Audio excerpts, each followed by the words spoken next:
Hi, my name is Colin SkipperWing Bird, and welcome to a special subset of SkipperWing Draws a Thing, process videos for the Crimson Fly animated comic strip. Today's strip, issue 3, strip number 42. And upon announcing that, issue 3 is done! Yay! What that means is that all videos and strips in issue 3 is done. It's a complete story. If you want, you can go back and binge from strip number 28, which is where this story starts, and then go all the way here and see how we got to this particular progression. What that also means is that next week, Monday, there will be a special presentation of the issue 3 animated comic. And that will be on YouTube here, and all the links in the previous videos will be updated accordingly.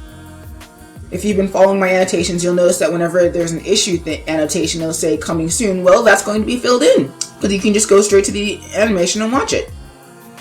What that means for the Wednesday video, however, is that there will be a sort of director's commentary over the video, since obviously there won't be a new strip to break that open. And well, there'll be issue 4 coming in 2 or 3 weeks, but that's not started yet. So yeah, that's what's going on. Look forward to it.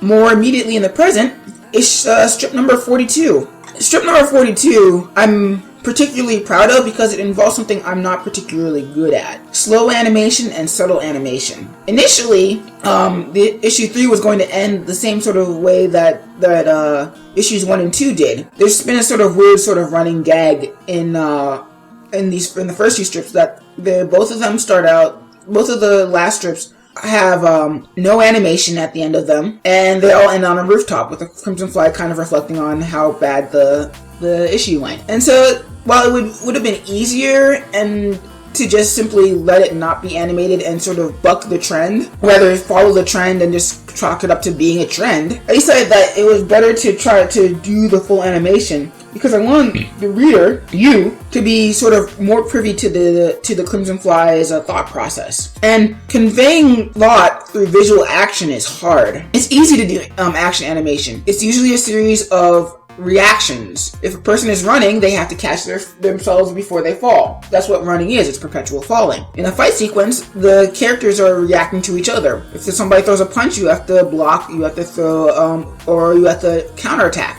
Even with action, when in chase sequences, you're reacting to the terrain that your character is moving in.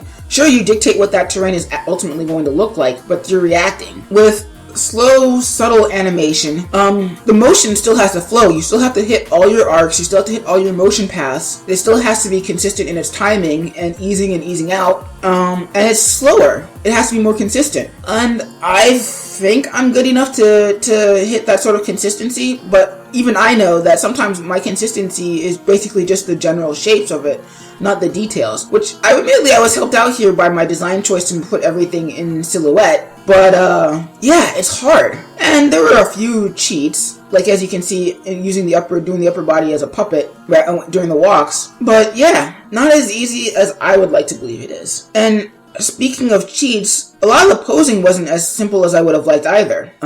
Usually when I get stuck on poses, I start with the particular beats that I want to hit, namely the main key poses, and then I work my way either forwards or backwards to where it begins or where it ends. And that actually helps a lot in figuring out poses that I'm not really 100% certain on. But yeah, I'm kind of proud of this. And I'm proud of issue 3 as a whole, even if it did lead to some sort of personal issues that I'm still kind of working through. It was a great learning experience, and that's really what the Crimson Fly is all about. Realizing that you can make mistakes, but it's okay as long as you learn from them and move forward.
And that's it for today's video. If you want to see this strip in its true format, please click the links in the annotations and cards. If you're new, please like and subscribe for more content. This is Colin SkipperWing Bird signing out. I'll catch you peeps later.